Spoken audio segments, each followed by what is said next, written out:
baby! Hello, my honey! Hello, my ragtime gal! Sonny, you kissed my wife! Baby, my heart's on fire! This mold has been a thing since it was a Voyager in the War for Cybertron Siege line. Why exactly did I never get around to reviewing it?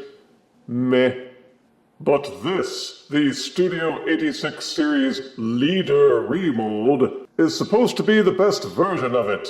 We shall see. Anywho, Springer was one of the only Autobot Triple Changers to get decent amounts of screen time. Sandstorm? Just one episode of note. Broadside? Cameos at best. But Springer was the real camera hog. See his windowless box with figure in prime toy swapping position. And easy to steal accessories. Character art? You betcha. Full body art on the side panel. The back panel dazzles you with multilingual lists of features and his bio reading, Springer and RC defend against the Decepticon attack by converting Autobot City. Converting to what? Christianity? Get a good look at his wincing face on the other side panel. Now let's get Springer out and see what they did to justify taking a Voyager figure and charging you leader class prices. No springs! Out of box, Studio Series 86 Leader Class Springer comes with his instruction booklet. 2 different medium-sized gun accessories, a large gun accessory, 2 sword accessories, one serving as his propeller blades and the other one not, a wrecker hammer, and 1 big missile. Also included, this charming cardboard backdrop of the battle at Autobot City to gobble up even more of your shelf space. Springer's first alt mode is a Cybertronian car, a very boxy-looking car. But it's alien, so that makes it okay, right? Primary features are a translucent blue cockpit / driver seat, angular front fenders, roof-mounted intake vents, wheels that are pinned at the front, clipped in at the back, making for uneven rolling unless it's on a surface that gives all 4 tires sufficient traction. Everything folds up and tabs in well. If you've done the transformation correctly, you'll have trouble deciphering the directions on your first couple of times through with the transformation, I tell you what. The colors are a mix of pale green, bold yellow, and muted gray, with some lighter gray at the sides and the red Autobot badge. It feels good in hand, it doesn't fall apart when shaken, and there are no hollow sections except underneath, where you can safely ignore them. You can see where the robot hands, head, and thighs are underneath, but beyond that all the robot-y bits are well concealed. For features, the car is pocked with tabs and ports to store the many weapons. You can even plug in the hammer and the extra sword back here if you're bored. The only other option is to keep them lying loose, or hand them off to other figures. There's plenty of greebled detail. My only real issue with it is that despite its Generation 1 tributes, the thrilling 30s Voyager version of Springer turned into a much more cohesive car. When you put them side by side, you can tell which one looks like a car and which one looks like some kind of electric shaver. Springer is a triple changer with a second alt mode. Untab and hinge up the back canopy. Untab and hinge out the fenders from the sides. Each fender wheel section has a part that tabs into the robot fist. Lift it up, hinge down the robot arm, then flip out the copter's side fin panel. You can see that this whole section rotates, but also extends out. Rotate this section around, tab this portion back into the robot fist, then finish rotating out the fin section. Repeat the process for both sides. Split the 2 rear halves of the car apart. Underneath these 2 portions you will see hinges. Untab and rotate each section backwards until they click. Fold these portions out, which will give this side enough clearance to untab and fold and invert. The hips untab and fold down to lengthen things out. Rotate this section 180 degrees to invert, then take the other half and fold it outward. It becomes the paneling of the side of the helicopter. Take this section here, it rotates inward. Repeat the process for both sides. Each step cascades towards the next one. These sections slide underneath the hinge that holds up the canopy. Nudge and slide it all until it's in nice and snug. And this should also serve the purpose of lining up all the tabs and grooves to plug everything together and form the entire rear tail rotor assembly. There are tabs and grooves underneath the canopy, which line up and slide into these slots in the tail rotor. Hinge it all backwards, line it all up, and push them down into place. Angle down the vents on their very tight hinges. Then these accordion hinges angle backwards. There's a tab here, a groove inside, which push together and hold it in place. Repeat for both sides, and you have Springer in his helicopter mode. It tops off by taking the green sword, splitting the blade in half and folding it out, then taking the handle portions, angling one forward, one backward, to form the helicopter blades which plug into the top. If any mode has the Triple Changer curse, it would be the helicopter mode, which does not look nearly as sleek as it did in the movie. For all of the transformation steps, it doesn't look much different from the car mode. The fenders and the grille are still front and center, it's just that the grille is poking forward instead of being recessed. The folded out arm flaps are the only real change here. The rear of the car simply inverted to form the tail rotor, and only the blades up top makes it look really helicopter-y.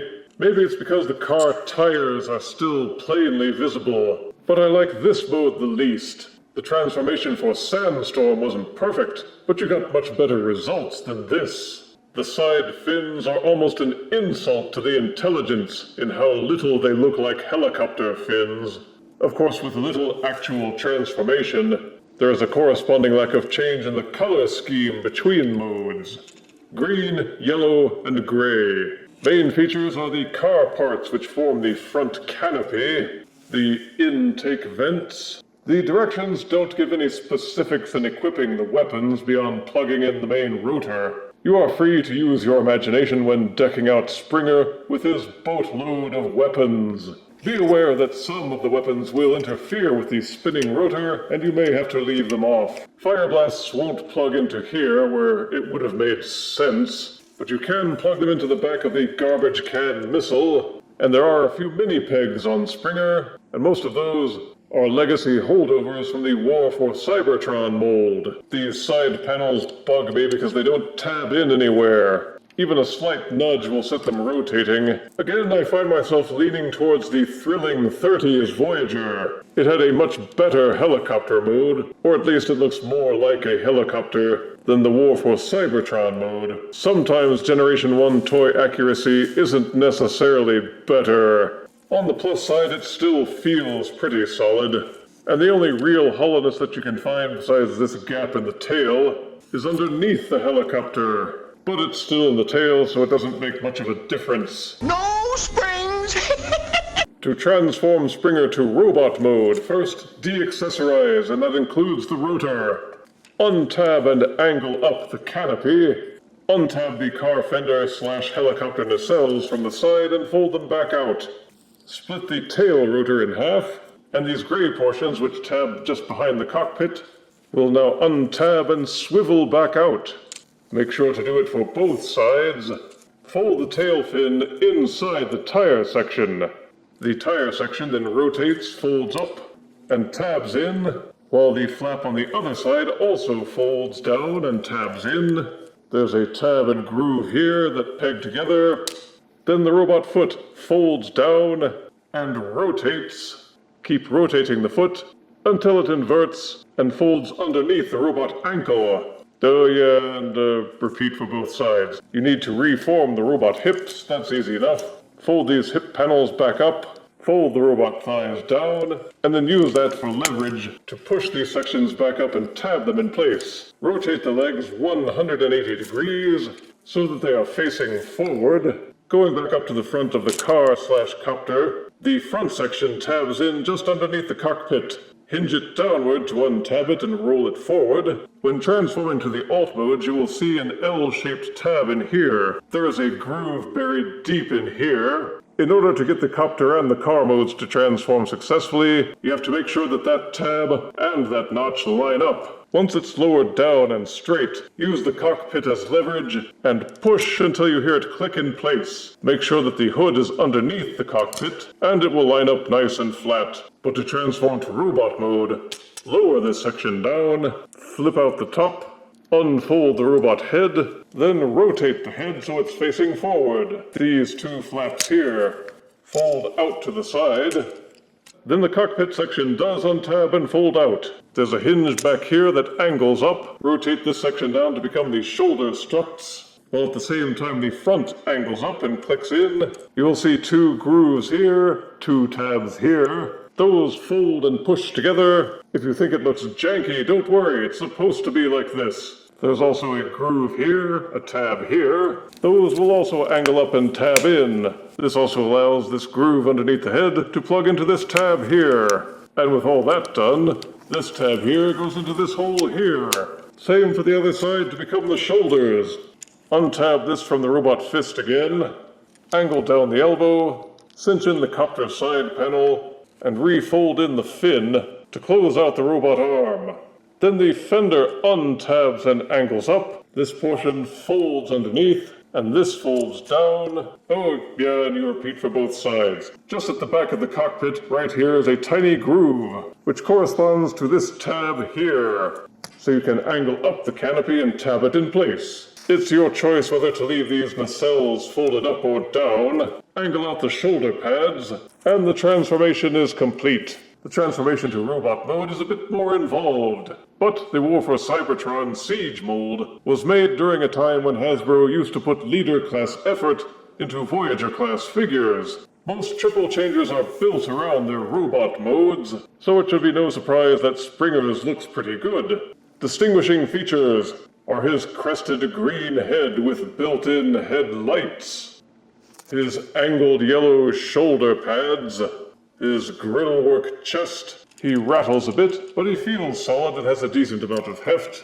He looks solid from the front. And from the back, the only hollowness are some minor patches inside the shins. He remains predominantly light green with yellow highlights and a couple of shades of gray on his arms and legs. As for his features, most of that revolves around the weapon storage options for his myriad of accessories. His siege line roots mean that there are a number of open 5mm ports, including one in each hand, one next to each knee, one on each foot, and one on each forearm. But in addition to that, there are also the tabs and slots, which allow them to be fit into these slots on Springer's back. You can deck him out with almost all his weapons through a combination of these slots and ports, including his garbage can missile and his goofy wrecker hammer. But not only that, his right wrist has a hidden gimmick. Unfold the helicopter panel, open the transformation tab, and you can flip out an embedded mini blaster for surprise attacks. Look out! But how about the articulation? The head is ball-socketed, but it's really tight, so it will only rotate, and any waggling to the left or right, forwards or backwards, is negligible at best. Disengage the transformation tab and you can have him look forward. The transformation swivel allows each arm to be rotated a full 360 degrees, or at least until the parts crashing starts. If it weren't for the shoulder pads, they would angle out all the way too. There's a lower bicep swivel. Each elbow will bend over 90 degrees, the wrists will rotate, and each hand is mitten hinged so the fingers will open and close. There would be a full waist rotation, except this hinge is angled down, so it bumps at the left and the right, but each leg will kick forward this far and backwards this far until it bumps into the canopy. Each hip will angle out all the way. There's an upper thigh rotation. The knees will bend well over 90 degrees. There is the Siege-era ankle pivot, and the feet will tilt forward and backward. The opening and closing hands are nice. The limited head rotation's a bummer, but the ankle tilting and pivoting makes all the difference for superior articulation. No springs!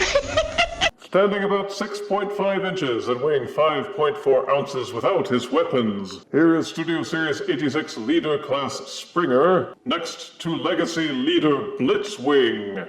Here he is next to his girlfriend, Kingdom Deluxe RC. And here he is next to this bed spring. No springs! While this isn't a bad figure, I'm glad that I waited until it was on sale before springing for it.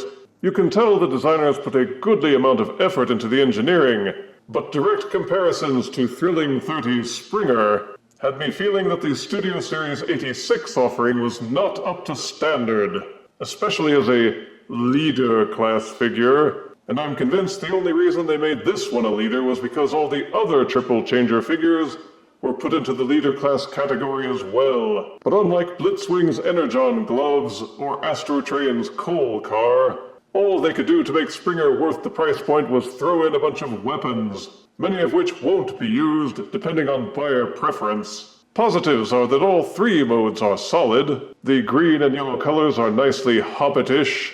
The transformation may be familiar to some, but it's still clever enough that you'll need to study the manual your first couple of times through each mode. I didn't feel any rubbery plastic. The hollowness is minimal, there are ports and slots aplenty for customization, and he comes with so many weapons, you probably won't need to dip into your Battlemaster Target Master stash to gussy up this figure. The articulation is strong, with props for a squat enabling ankle tilt. Negatives are that the alt modes are pretty simple. Despite all the steps in the transformation, with some modes you can't store all the weapons and must leave them lying around. Some of the joints feel worryingly tight. You have to get some transformation steps just right in order to complete them. And the copter mode is a Triple Changer curse level disappointment. The price tag makes it even more so when you consider how much it costs for something that is only slightly better than mediocre. As old as the Thrilling 30s version is, I may still have to keep it, just to remind me of all the aspects in which this update failed to deliver. Comparing this to the marvel that was Legacy United Sandstorm, Studio Series 86 Triple Changer Springer is a disappointing 6 out of 10 deaths. I guess he had better things to do tonight than get a higher score. If you refuse me, honey, you lose me, then you'll be left alone, oh baby, come on, and tell me I'm your own. No springs!